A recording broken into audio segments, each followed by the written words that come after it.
দুর্বল, আল্লাহর কৌশল বড় শক্তিশালী। গত বছর বাংলাদেশ ইসলামী ছাত্র শিবিরকে নিষিদ্ধ ঘোষণা করা হয়েছিল। 5 দিনের মাসায় বাংলাদেশের মানচিত্র থেকে তারা নিষিদ্ধ হয়ে গিয়েছে।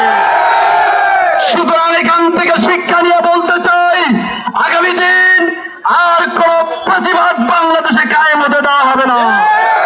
যদি কেউ প্রতিবাদ কায়েম করতে চান, শুধু বাংলাদেশ নয়, গোটা পৃথিবীর মানচিত্র থেকে তারা উৎখাত হয়ে যাবে। বঙ্গোপসাগরে আত্মহত্যা করার সময় খুঁজে পাবে না।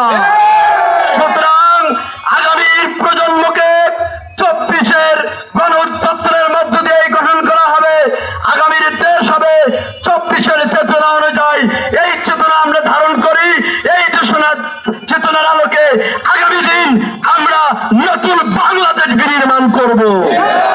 এতে যত প্রতিকূল অবস্থায় হোক, ইসলামী ছাত্র শিবির সকল প্রতিরোধ গঠন করার জন্য একতাবদ্ধ হয়ে সবার সাথে নতুন বাংলাদেশ বিনির্মাণ করার জন্য কাজ করবে।